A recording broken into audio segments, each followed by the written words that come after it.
C'est maintenant l'heure de ton rendez-vous avec une psy. Bonjour tout le monde, bienvenue à un nouvel épisode de Rendez-vous avec une psy. Aujourd'hui, je reçois une invitée qui est Laetitia. Je suis super contente de te recevoir. Bienvenue sur le podcast. Merci de l'invitation. Ça fait plaisir. Donc aujourd'hui, on avait vraiment envie d'y aller avec le flow.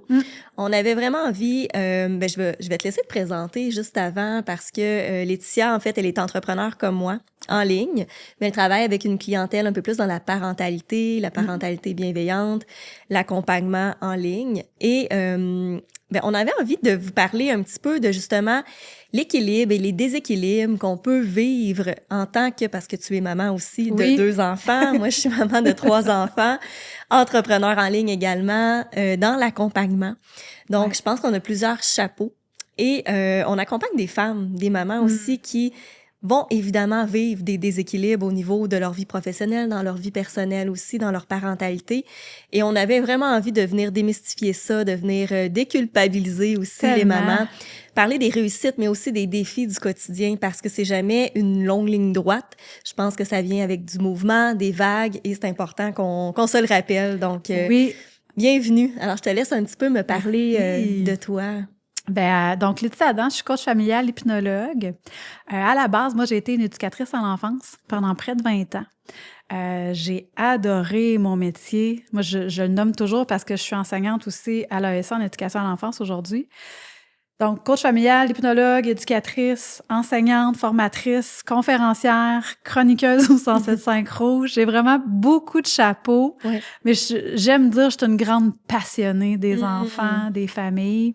Puis quand j'étais éducatrice, il y a une partie de mon métier où est-ce que j'avais une certaine limite que je pouvais pas franchir, dans le sens que je voyais pas ce qui se passait de l'autre côté, dans les maisons, dans les familles. Donc, j'avais beaucoup des parents qui revenaient vers moi, me posaient beaucoup de questions, puis que je pouvais offrir un certain accompagnement, un certain outil, mais je pouvais pas aller plus loin que ça parce que j'avais pas l'autre côté du miroir non plus. J'aime ça parce que le sentiment un peu d'être encadré dans une certaine façon de faire, tout ça, moi, je l'ai vécu beaucoup dans mon bureau de psychologue aussi.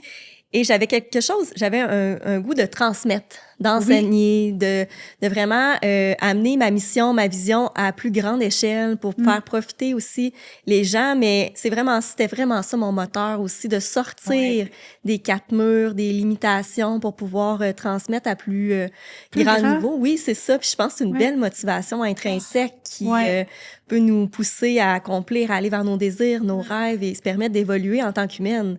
Tellement. C'est parce que la demande, elle est tellement grande. Puis les parents, ils ont l'impression, même, tu sais, avec toutes les informations, les formations, les livres qui existent, ce que j'ai beaucoup comme retour, c'est j'ai l'impression d'être seule. Exact. J'ai l'impression d'être seule à vivre ça, d'être tout seul dans mon bateau. Puis, là, après une dizaine d'années dans le métier d'éducatrice, je fais OK, faut que je fasse d'autres choses, faut que j'aille chercher plus loin. Donc, je suis allée me former en coaching familial, je suis devenue hypnologue, j'ai fait de la PNL, programme neuro-linguistique, j'ai fait de la Process Communication Model, pour bien comprendre aussi, l'humain, les différents types de personnalités.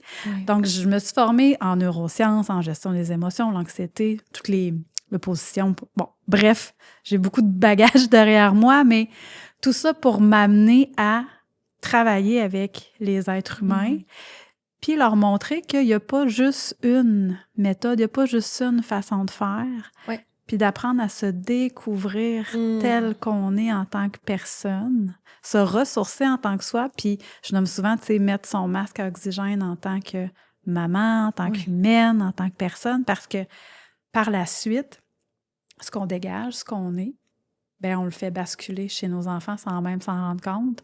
Puis à un moment donné, on est pris dans cette tempête-là, puis on voit plus rien, on est dans un brouillard. Ce qui fait en sorte que quand on arrive, autant toi que moi, nous, on n'est pas dans le brouillard. Nous, on est à l'extérieur de ça. Fait qu'on peut apporter cette lumière-là qui leur permet de faire « OK, il y a de l'espoir! Je la vois! » J'adore ça, de mettre en lumière, de faire amener des prises de conscience. Mais j'aime beaucoup ce que tu as dit, de sortir de l'isolement aussi, parce que c'est vrai qu'il y a beaucoup d'informations. On est à l'ère où est-ce qu'il y a tellement d'informations et ça l'a... c'est super, en fait. C'est super qu'il y ait autant de données, mais en même temps, on peut s'y perdre facilement. Exact. Et ça peut être culpabilisant même par moment de se retrouver avec trop d'informations, de plus savoir qu'est-ce qui est bon, qu'est-ce qui est moins bon. Alors que tu as raison, puis moi, ce que je dis à mes clientes aussi, à mes clients, c'est les réponses, vous les avez à l'intérieur de vous. On est ici juste pour créer de l'espace, pour que vous puissiez réfléchir, un espace de réflexion, d'introspection, et que vous preniez des décisions qui vous ressemblent, en fait, parce qu'il n'y a pas personne qui détient les réponses. Non. Puis je pense qu'il faut prendre le temps de s'arrêter. Et c'est intéressant dans les environnements, parce que je travaille aussi beaucoup à la thérapie par le groupe, justement, pour pouvoir s'élever et comprendre des choses, pour briser l'isolement aussi. Je pense que ça peut être aidant pour plusieurs personnes. Puis moi-même, je me forme, je vais dans des coachings, je vais dans des groupes pour justement pas rester seule, parce que l'entrepreneuriat aussi, on peut s'y perdre. Je ne sais pas pour toi, mais pour moi, en tout cas, j'ai besoin, je pense, d'apprendre à incarner ce que j'enseigne. Ouais. Fait que c'est comme si je marche le chemin, moi aussi, jour après jour. Je me le rappelle, jour après jour, à quel point c'est important de prendre soin de soi. Puis on en a parlé, on est allé déjeuner avant, mais justement, tu sais, c'est quoi nos non négociables?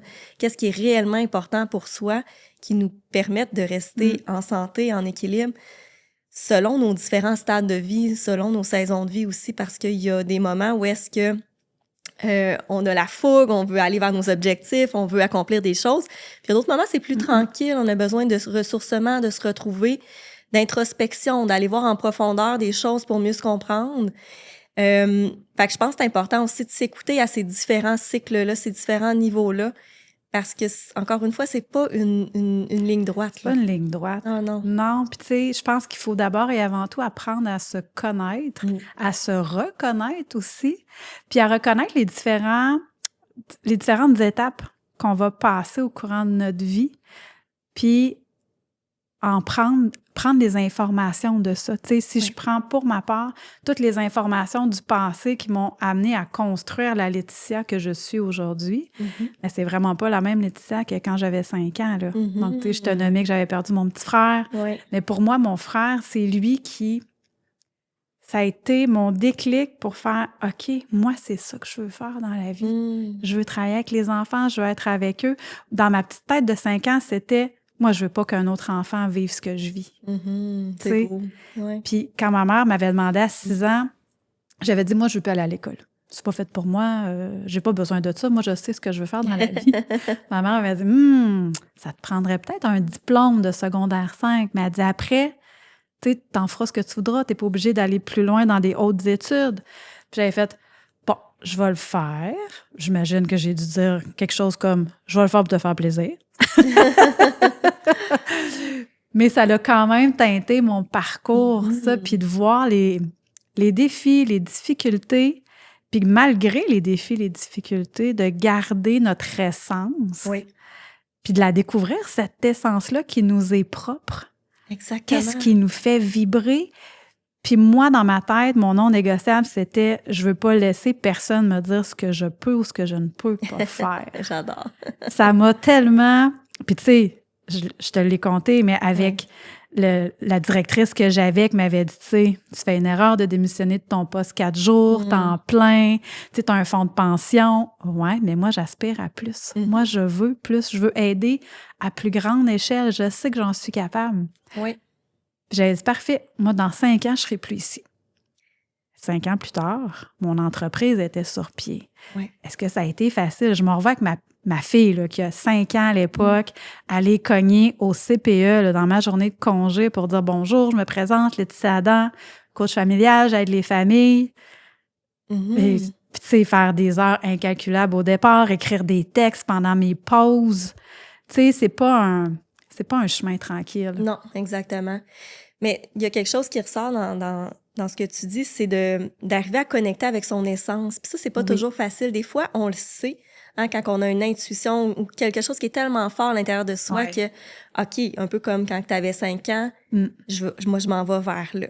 Puis il y a d'autres fois, c'est beaucoup plus flou, beaucoup plus subtil. Fait qu'il faut prendre le temps de se découvrir. Tu sais, on parlait un peu, on parlait de ta fille tantôt qui justement, qui cherchait où est-ce qu'elle voulait faire. Mais c'est ça aussi, quand on a 15, 16, 17, 18 ans, des fois, on n'a pas toutes les réponses sur qu'est-ce qu'on veut faire. Puis ça peut changer, ça peut évoluer selon ce qu'on souhaite. Mais d'apprendre à se découvrir, je pense que c'est le travail d'une vie. C'est le travail d'une vie. Mais s'autoriser aussi à y aller. Parce que c'est pas vrai que c'est tous les endroits qui sont... T'es pas sur la plage avec ton pina colada, là. Non. Des endroits que t'es dans le creux de la vague, puis tu te refais ramasser une deuxième fois par la vague. Fait que, tu sais, t'essayes d'aller prendre ton souffle, ton air. C'est pas toujours évident. Mais en fin de compte, au bout du compte, ben c'est nous qui est gagnant. Oui, puis ça nous aide à nous découvrir, même dans l'adversité, dans les défis. Moi, je pense que l'entrepreneuriat, c'est ça que ça m'a appris beaucoup. C'est que oui, il y a des moments que ça va bien, mais il y a des moments où est-ce que, oh mon Dieu, on dirait que tout va s'effondrer. Et de rester là-dedans, tenir le cap, d'apprendre à se connaître à travers ces défis-là. Je pense que j'ai jamais autant évolué comme personne, justement, de me faire confiance, de faire attention, tu disais tantôt, aux opinions extérieures, aux croyances extérieures. Il y a les peurs aussi qui sont souvent projetées sur nous, alors que les réponses, je le disais tantôt, on les a à l'intérieur de soi. On les a à l'intérieur de soi. Puis des fois, c'est difficile de faire abstraction de ce que les autres vont projeter sur nous comme croyance. Ben, tu vas perdre ta sécurité financière, fais attention à telle chose. C'est très facile de se dire, ah ouais, dans le fond, parce qu'on a des peurs aussi.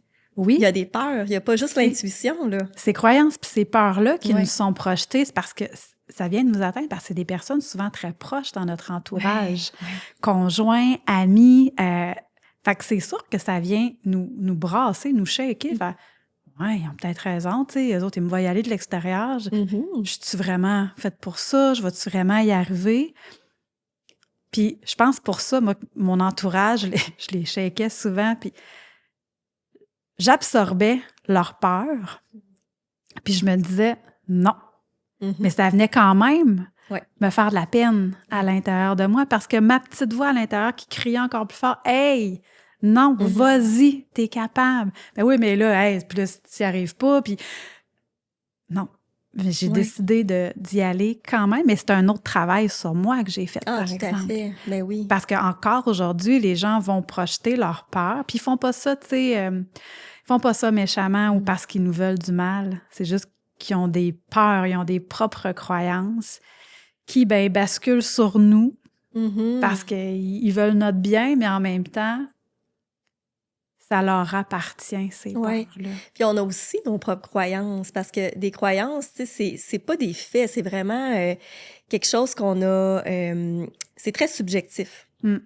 Puis on a ça depuis des années, depuis l'enfance, souvent. Fait que c'est sûr que tout ça, ça remonte à la surface, puis il y en a... La plupart des croyances sont souvent inconscientes. Puis on en a, toi puis moi, encore.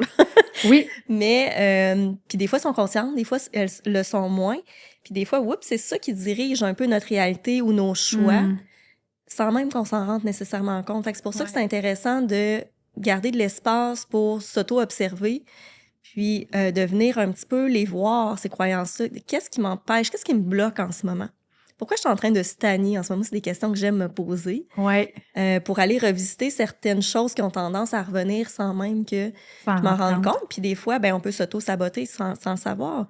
Ou de remettre à plus tard des choses qui étaient vraiment importantes. Combien de personnes qui remettent à plus tard leurs rêves, leurs désirs, puis qui arrivent, ils se disent, bon, ben dans 5 ans, 10 ans, je vais faire ça. Mais finalement, il n'y a aucune action alignée parce que ça prend des petits pas. Il faut vraiment avancer avec notre insécurité, nos peurs, sachant que l'intuition et le désir est plus fort. Oui, puis j'aimais bien, tu sais, la croyance que tu nommais qui, toi, a fait ton non négociable, tu sais, le nombre d'heures que tu travailles. Tu sais, il faut travailler dur, il faut travailler fort pour faire de l'argent. Moi, je suis venue déconstruire ça tout de suite. Moi, ça n'a jamais collé avec moi parce que, ben en fait, ça a déjà collé jusqu'à ce que je fasse un épuisement. Quand j'étais dans le CIUS, il y avait beaucoup d'exigences extérieures, beaucoup d'exigences élevées. Fait que je me suis dit, moi, quand je vais partir ma clinique privée, c'est non négociable. Je vais travailler un maximum de 20 heures par semaine. Mes clients, je les finis à 3 heures l'après-midi pour passer du temps avec ma famille, aller les chercher à la garderie, à l'école. C'était ancré, c'était mon non négociable. Puis pas juste pour aller les chercher à la garderie, pour prendre du temps pour moi. Parce que la relation d'aide, c'est quand même quelque chose qui est exigeant. Je suis quelqu'un de sensible, donc c'est important. Puis même entre chaque client, je me mets des buffers de temps pour venir me réénergiser. Puis des fois, ça n'a pas besoin d'être si long que ça. Des fois, c'est 10 minutes, là. Mais c'est un 10 minutes qui est essentiel, qui est nécessaire pour pas vider ma batterie énergétique d'un coup. Puis même dans l'entrepreneuriat, j'aurais pu, là, parce que cette croyance-là en entrepreneuriat, elle est véhiculée énormément. Il faut travailler fort, let's go, on pousse pour atteindre des objectifs. Alors que moi, je me suis dit, non, c'est pas vrai. Je vais réussir, je le sais, je le sens, mais pas à n'importe quel prix. Puis maintenant, je travaille encore 20 heures par semaine, 5 ans plus tard d'entrepreneuriat, et mon chiffre d'affaires a doublé, là. C'est vraiment, il y a des résultats financiers qui viennent avec ça aussi. Donc, moi, je suis venue déconstruire en disant, non, c'est pas vrai que travailler plus va amener plus de résultats. Peut-être que oui, mais moi, je sacrifie pas ma Ben c'est parce ma qu'en réalité. fait, c'est ça, tu t'es mis, tu sais, ton buffer, ta ligne, ton cadre, puis le cadre dans lequel tu es bien. Tu sais, apprendre à se respecter, apprendre à respecter nos limites. Ben parfois, il faut les dépasser pour les comprendre ou les voir, savoir elles sont où, nos limites.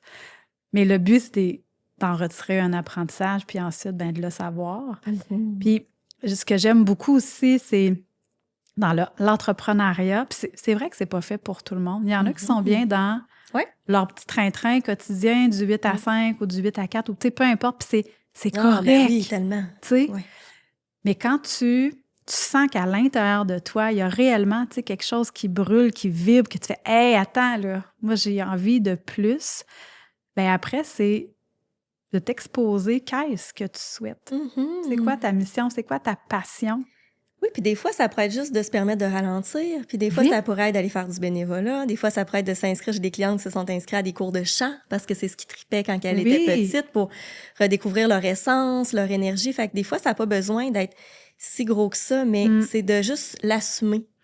Le mettre en action, puis déjà là, ça va venir rééquilibrer les choses parce qu'on peut être dans du 9 à 5, mais avoir tellement des exigences élevées envers soi-même que de s'épuiser, puis finalement, c'est pas nécessairement le contenant qui est problématique, mais c'est les exigences envers soi qu'on met en place, nos croyances, tout ça.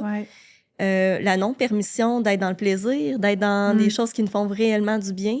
Fait que d'apprendre à se découvrir, c'est très, très large. Fait que là, on parle d'entrepreneuriat, mais c'est beaucoup plus large que ça, là. Vraiment. C'est dans toutes nos sphères de nos vies. D'apprendre à découvrir, tu sais, c'est quoi nos rêves. Puis, tu sais, ne pas se laisser, en fait, influencer par, justement, l'extérieur. Oui, c'est pas facile. C'est pas facile, ça. Parce que les gens, il y en a qui peuvent être très insistants. Puis encore une fois, c'est pas qu'ils pensent à mal, mais c'est ça, c'est leur propre peur. Fait que donc, apprendre à s'autoriser, à s'écouter, à se laisser de la place. Autant dans, oui, la maman, moi, ce que j'entends beaucoup présentement dans ma pratique, c'est « je suis pas importante, moi, ma priorité, c'est mes enfants. Je comprends. Je les aime de tout mon cœur, mes enfants, là. Mais j'ai appris, depuis plusieurs années, à dire « stop, j'ai besoin de prendre soin de moi. » Puis, ça m'arrache le cœur. Tu sais, par exemple, une scène récente avec ma fille qui, là, a besoin d'un câlin, mais je suis pas disponible. Je dis, écoute, pas maintenant. Je vais venir te voir dans 10 minutes. Laisse-moi terminer telle chose. Exact. Elle est partie avec un... Bon. OK, vous connaissez ça, nos enfants. Mais je me sentais pas bien, je me sentais mal, mais je me suis dit non. Je me suis respectée, j'ai mis ma limite. Exact. Je suis retournée la voir 5-10 minutes plus tard. Elle était bien heureuse, là. Oui.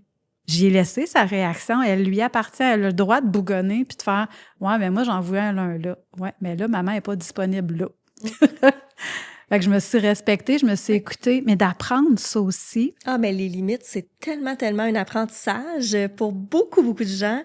Oui. Des fois, on est trop rigide dans nos limites, des fois, on est trop souple. Mais pour moi, des limites, puis tu parlais tantôt, tu sais, j'ai posé une question dernièrement à mes clientes, puis je leur disais, c'est qui la personne la plus importante dans votre vie? Et la plupart des gens disaient, ben mon conjoint, mon enfant. Je disais, ben non, c'est vous. Oui. Vous êtes la personne la plus importante, puis ça, on l'oublie. Puis les gens, ils ont l'impression que c'est égoïste de dire ça, mais pas du tout, parce que si on préserve pas nos limites, notre diamant brut à l'intérieur de soi avec des boundaries, des limites, on peut pas être disponible pour les autres. C'est comme si c'est impossible. Si on remplit pas notre vase, en premier, tu parlais de masse à oxygène, de batterie, il y aura pas de vitalité en nous. il y a comme quelque chose qui va s'éteindre, puis ça se ressent, ça aussi, dans nos relations. Bien, nos enfants le ressentent, donc ils viennent toujours à la charge constamment avec des demandes, parce qu'ils ne sentent pas ça. Puis, tu sais, c'est drôle, ça n'a pas été appris ou inculqué à prendre soin de soi. On fait juste remonter il y a 50 ans, là. Ah, ben non. La femme, elle n'a pas de besoin. Tu élèves des enfants, tu fais le ménage, puis c'est tout, là. C'était à ça qu'on était éduqués, élevés. Ouais. On n'a pas appris, autant hommes que femmes, à s'arrêter puis aller voir qu'est-ce qui se passe à l'intérieur. Bien, la gestion des émotions. C'était pas là. On commence de plus en plus à en parler. Puis on commence de plus en plus à voir les résultats scientifiques, les études, qui fait que plus on va nommer, verbaliser, accueillir les émotions, ben on se transforme, on grandit, on se fait un peu plus de place. Puis tu sais, le but, comme je dis à mes familles, à mes mamans, les papas, je vous dis pas de prendre 3 heures pour vous aujourd'hui, là. Commencez, moi je l'appelle le PPPP. Le plus petit pas possible que vous êtes prêt à faire, c'est quoi? C'est 2 minutes? Fine, ça sera 2 minutes. Mais à vous, de vous, puis c'est un non négociable. Vous le mettez dans votre téléphone, une alerte. Quand ça sonne, tu peux pas te repousser constamment. Autorise-toi à être, à vivre, puis à prendre conscience que tu es la personne la plus importante. Mais ça demande beaucoup de regard intérieur. Puis de se sentir. Parce que combien de personnes se sont déconnectées de leur corps, de leurs sensations, de leurs besoins, de leurs limites. Et c'est difficile dans ce temps-là de savoir, ben elles sont où mes limites? C'est quoi mes besoins? Donc, c'est plus facile de dire, ben non, c'est pas si important que ça ou j'en ai pas tant que ça, alors qu'ils sont réellement là, c'est juste qu'ils sont pas nécessairement accessibles. Et si c'est votre cas, c'est pas grave. Ça se travaille vraiment, justement, un petit pas à la fois, mais comme tu disais tantôt, tu sais, moi, j'aime travailler sur 2 aspects de moi, puis j'aide mes clientes aussi là-dedans. C'est par prévention. Donc, de trouver des petits moments préventifs, sachant que, par exemple, dans des transitions, après le travail, je me garde un petit 15-20 minutes pour moi, sachant pour être disponible pour mon rôle de maman après. Puis des fois, c'est exactement comme ton exemple, c'est de dire « Oh, OK, là, je ressens que je suis pas disponible pour un câlin », de le nommer, de mettre une limite dans le ici-maintenant, parce qu'il y a quelque chose qui est monté, tu sais. Oui. Puis c'est vrai que c'est pas évident d'en prendre conscience. Puis plus on va le nommer, plus on va en parler, plus on va s'autoriser à voir que, hey, c'est correct de prendre soin de soi. C'est encore beaucoup tabou, là. Je le nomme à toutes les semaines à la radio, puis là, j'ai vraiment éduqué Gab puis Marika avec ça, avec moi, là. Ils le nomment tout le temps. C'est important de prendre soin de soi, puis eux autres mêmes, ils le nomment. J'ai hâte qu'on puisse en parler, comme je disais ce matin, comme quand on va prendre une marche. Hey, je vais en prendre une marche. Hey, je vais en prendre un café. Hey, je vais en prendre soin de moi. Oui, exact. Hey, je trouve ça beau, moi. Hey, je vais en prendre soin de moi. Tout de suite, on dirait que ça crée un espace à l'intérieur. Ça nous fait reconnecter, puis ensuite, ben, on va le voir avec toutes les autres relations aussi. Puis moi, je sais pas comment tu le vois toi, mais l'accompagnement, peu importe là, la relation d'aide, quand tu choisis d'être accompagné, moi, je le vois vraiment comme un espace pour toi, pour venir te poser les bonnes questions. Ça peut être un espace de prévention. C'est juste où est-ce que on fait le vide, puis on regarde, on met de la lumière, justement, sur qu'est-ce qu'il y a dans ton chemin en ce moment. Puis on n'a pas besoin d'être complètement à terre pour aller consulter. Il y en a des gens qui vont entendre beaucoup trop longtemps, alors qu'on peut se sentir bien, mais on veut juste avoir cet espace-là pour pouvoir, à la limite, s'auto-observer, puis c'est pouvoir parler des émotions, de ce que tu as vécu dans ta semaine. Puis juste ça va avoir un impact. Tellement. Dans tes autres sphères de vie. Tellement. Puis tu sais, je travaille beaucoup, avec les parents, nécessairement. C'est beaucoup eux que je vais accompagner, beaucoup plus que l'enfant. Puis quand je travaille avec l'enfant, ce que je trouve vraiment merveilleux et incroyable, c'est que on a accès à un petit monde intérieur complètement fascinant. Tellement. Puis ça, le parent l'oublie de l'utiliser. Tu sais, le jeu, l'imaginaire, comme si, une fois rendu adulte, on n'a plus le droit de jouer. On n'a plus le droit de se créer un petit monde, un espace où est-ce qu'on se sent bien. L'enfant, lui, il le fait temps plein. Et c'est avec notre cerveau d'adulte qu'on vient garrocher plein de consignes, de demandes, de manière adulte, qui fait en sorte, non, ça résonne pas, je le ferai pas. Oui, puis des fois, c'est pour gérer notre propre insécurité, on peut tomber dans le contrôle, dans la sous-responsabilisation, les responsabilités, et exiger ça, malheureusement, inconsciemment à l'extérieur aussi, qui crée une tension dans l'énergie, dans la famille. Alors que, comme tu dis, un déséquilibre entre les responsabilités, le jeu, les pulsions, les émotions. Moi, j'aime bien travailler ça avec mes clients, de venir rééquilibrer doucement le plaisir, puis de juste s'assouplir dans nos limites, dans le côté contrôle, et tolérer l'inconfort que ça crée, de dire « Oh, j'aimerais ça que ça soit fait là, maintenant. » Mais non, tu sais, de juste avancer, tolérer ça, puis de redonner un peu de contrôle à l'enfant aussi, de dire « OK, c'est bon, mais tu le fais. Quand est-ce que tu vas le faire, toi? » De redonner une part de contrôle. Puis nous, de gérer notre propre insécurité, de « Ah, j'aurais aimé ça que ça soit fait là, dans le ici maintenant. » Puis souvent, ça va se faire. Ça va se faire parce que l'enfant, il se sent considéré, vu, reconnu. Puis après, ça laisse d'espace pour créer un moment de connexion, de jeu avec l'enfant. Puis quand on commence à comprendre ça, puis à l'expérimenter, parce que c'est une chose de prendre conscience. On en parlait tantôt aussi, mais d'expérimenter dans le day-to-day à travers des exemples, c'est beau, là, c'est intéressant de les nommer puis de se voir aller. De prendre la hauteur sur soi puis de dire « OK, je me teste là, dans cette situation-là, exact. » Puis il y a des beaux résultats aussi qui en découlent par la suite. Vraiment, puis on le voit, puis je suis certaine que de ton côté aussi, avec les femmes avec qui tu travailles vont te le nommer, mais c'est de voir leur propre fierté quand elles réussissent. Le plus petit pas qui soit, là, même le plus petit, ils font « Wow, j'ai fait ça, j'ai réussi! » Tu sais, puis là, ils viennent peut-être des fois banaliser « Ah, mais tu sais, c'était pas grand-chose. » Non. Attends un petit peu, là. Banalise pas ta réussite. Peut-être qu'elle est petite, mais pour toi, regarde d'où tu pars, puis regarde où est-ce que ça t'a amené.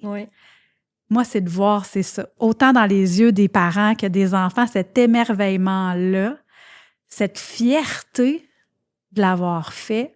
Puis des fois, c'est ça, c'est pas grand-chose. Des fois, c'est des petites inquiétudes qui viennent chercher. Mais il vaut mieux venir chercher la petite inquiétude, te rassurer, réajuster des petites affaires que d'attendre d'être au fond du baril. Je leur dis tout le temps, il n'y a jamais rien d'irrécupérable. Mais c'est beaucoup plus long. Puis moi, c'est ce que je trouve le plus beau. C'est quand mes clientes se rendent compte, en expérimentant, qu'ils ont un retour de l'extérieur sans l'avoir demandé. Comme par exemple, un enfant qui dit « Hey, wow, maman, c'est le fun d'avoir joué avec toi ce soir, ça fait du bien. » Ça, mes clientes, c'est un cadeau extraordinaire de recevoir ça. Tellement.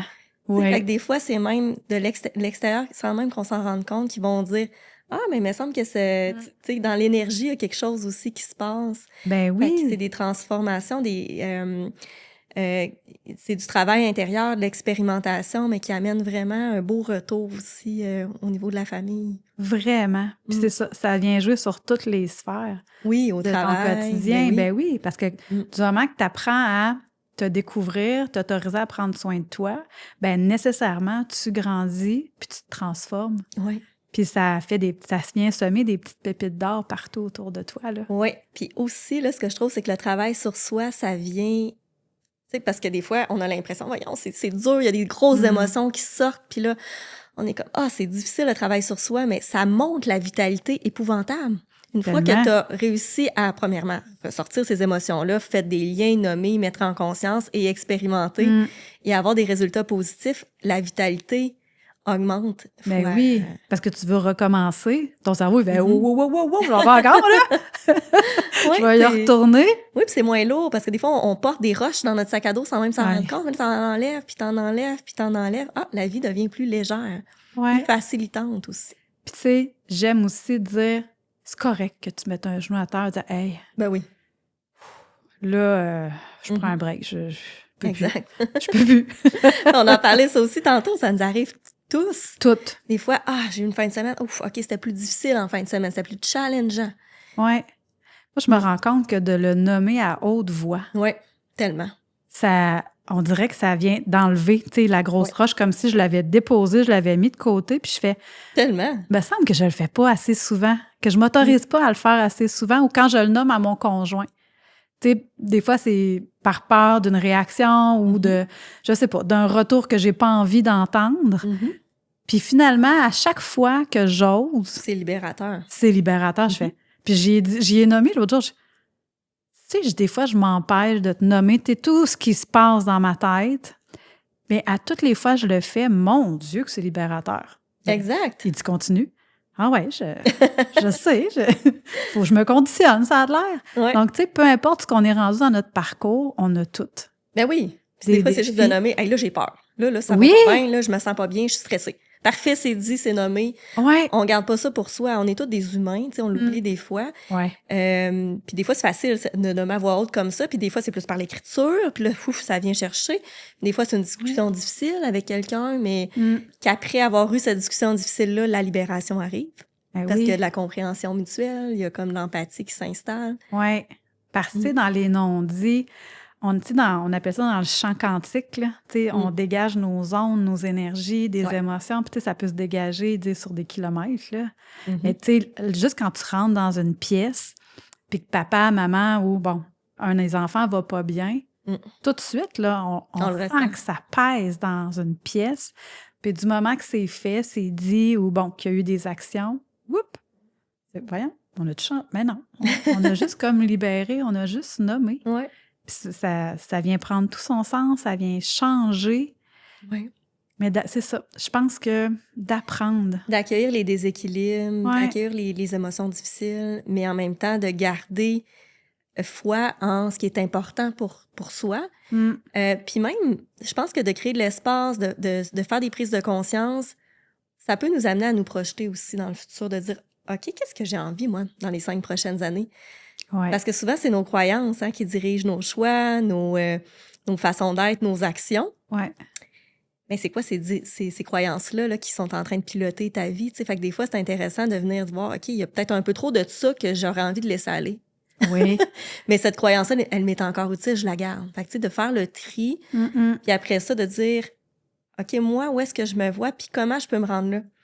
Je pense que c'est important d'avoir de l'espace pour pouvoir le faire, se voir clair de plus en plus, parce que sinon, on se réveille 5 ans, 10 ans plus tard, puis on n'a pas accompli, puis c'est là qu'il y a des regrets, de la culpabilité. Oui. Fait que, il y a un peu de tout ça, là, je trouve, entre ce qui est important pour soi, puis en même temps, pas aller trop vite, prendre soin de soi. Ouais. Puis d'accepter qu'il y a des moments qui sont moins propices aussi, il y a des moments où est-ce qu'on a besoin de ralentir, de plus de profondeur. Puis il y a d'autres moments où on tombe dans l'action, des actions qui sont alignées parce que le chemin, il est plus clair. Il est là, oui. Ouais.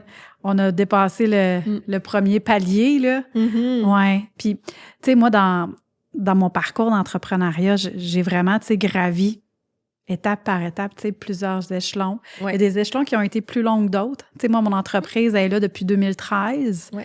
Je suis complètement en ligne depuis, je te dirais, la pandémie. 95%, là, je suis en ligne, à part pour la radio. Certaines familles que je vais me déplacer, mais le reste, c'est pas mal tous du en ligne. Mais c'est vraiment des parcours qui sont transformateurs.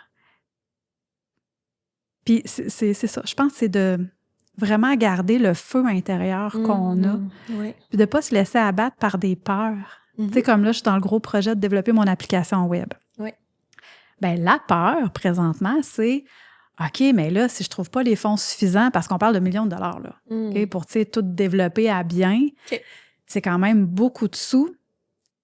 Puis c'est la peur, OK, ça va-tu réellement fonctionner? Tu sais, tous les milliers de dollars que j'ai investis jusqu'à présent, puis là, j'ai rien de concret, là.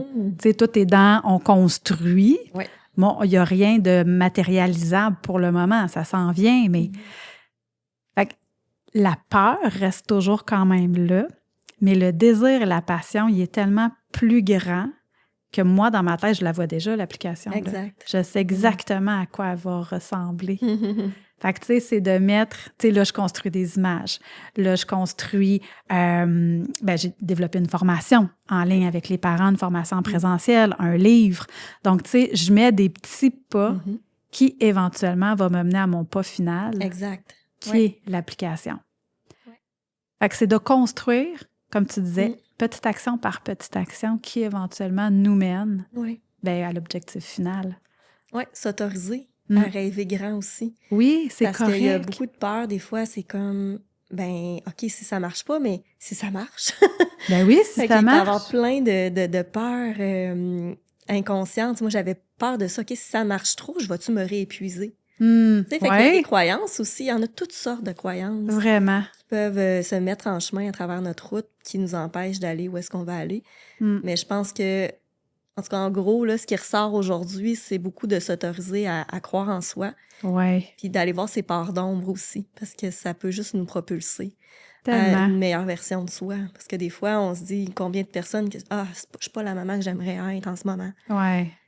Puis moi aussi, des fois, je me le dis ça. Fait que je pense que de venir normaliser, mais de venir aussi voir pourquoi, qu'est-ce qui bloque en ce moment.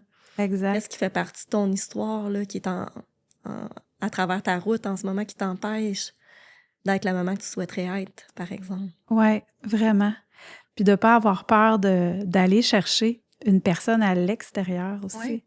Parce que c'est pas fait dans le jugement, au contraire. C'est quand on est pris émotionnellement dans des situations, puis ça, j'ai tellement de parents qui vont me le nommer. « Hey, tu peux-tu croire, je suis psychologue. Hey, tu peux-tu croire, je suis pédiatre. Puis je viens chercher ton aide. » Ouais. Mais toi, tu es impliqué émotionnellement dans la situation. Exactement. Fait que c'est comme si tu avais des œillères puis que tu voyais pas exactement ce que tu dois voir. Ta perception est erronée. Fait que moi, je fais juste apporter une loupe puis une lumière de « Hey, ben c'est un peu ici. » Puis tu vois, il y a ce besoin-là ici qui est pas vu. Toi, tu vois juste le comportement. Mais derrière ce comportement-là, il y a tel besoin. Ah ben oui, j'avais pas vu ça de même. Puis tu sais, des fois, c'est... C'est normal parce qu'on est tout le temps tout collé sur notre propre réalité trop proche. Oui. Fait que d'avoir du recul avec quelqu'un de neutre qui n'est pas impliqué émotionnellement, ça amène la lumière. La lumière qu'on a tous de besoin par moment dans notre vie. Ouais. Moi, je le dis à toutes mes clientes, on devrait en fait consulter à différents moments de notre vie quand on ressent le besoin. Puis peu importe le titre, l'âge de la personne ou peu importe, là, on a tous nos propres enjeux. Encore aujourd'hui. Ben oui. J'ai mon accompagnement puis que j'adore, puis que j'attends ces rendez-vous-là avec impatience. Je fais « Oh my God, je m'en vais prendre soin de moi. Je vais plonger au cœur. » Puis ça me fait du bien. Oui. Tu sais, je ne l'ai pas à toutes les années, mais à différentes époques dans ma vie, j'en ai eu, puis jamais je vais regretter ça. Au contraire, ça m'a permis d'être la personne que je suis aujourd'hui totalement, puis pleinement aussi, là. Pleinement assumée, avec mes forces, mes défis, mes enjeux. Oui. C'est un autre endroit, un peu comme on nommait tantôt, pour se nommer. Oui. Nommer les non-dits. Fait que quand on sort de là, on sent aussi la libération de cette rencontre-là. Là, autant que quand on nomme à voix haute les choses, ou quand on parle avec quelqu'un dans le day-to-day. Mais ça sert à ça aussi, l'accompagnement, un espace pour se nommer. Tellement. Donc, je pense que ça fait le tour pour aujourd'hui. Ça serait quoi ton mot de la fin? Qu'est-ce que t'aimes? Qu'est-ce que tu retiens de notre échange? Ben moi, c'est s'autoriser, prendre soin de soi. Tu sais, je le nomme tellement souvent, mais c'est vrai que ça fait du bien. Je verrais pas ma vie sans ça, sans m'autoriser à prendre soin de moi. Puis tu sais, dans mon accompagnement, il y a une phrase que je retiens beaucoup, c'est « Je suis en sécurité ». Ça m'a beaucoup parlé. Vraiment. Parce qu'il y avait la petite Laetitia qui hurlait, puis que je l'entendais, mais je comprenais pas ce qu'elle me disait. Puis c'était juste ça, c'était de lui dire « Hey, t'es en sécurité ». Puis la Laetitia d'aujourd'hui aussi, c'est correct. Tu as le droit d'avoir peur. Tu as le droit d'avoir des craintes. Mais regarde, t'es en sécurité, on va faire ça ensemble. Moi, c'est ça, je pense que je retiens. Oui, vraiment. Oui. L'amour de soi, la protection de soi avec des limites, comme on disait tantôt, de s'autoriser des non négociables, mais aussi s'autoriser de la souplesse à d'autres moments quand on sent qu'on tombe, on bascule de l'autre côté. Oui, avoir vraiment l'équilibre des deux. Oui, c'est ça qui est pas facile. Puis j'ai envie, moi, de partir avec le mot expérimentation, de se permettre de s'expérimenter, faire des essais-erreurs, mais de pas se perdre de vue là, à travers tout le reste.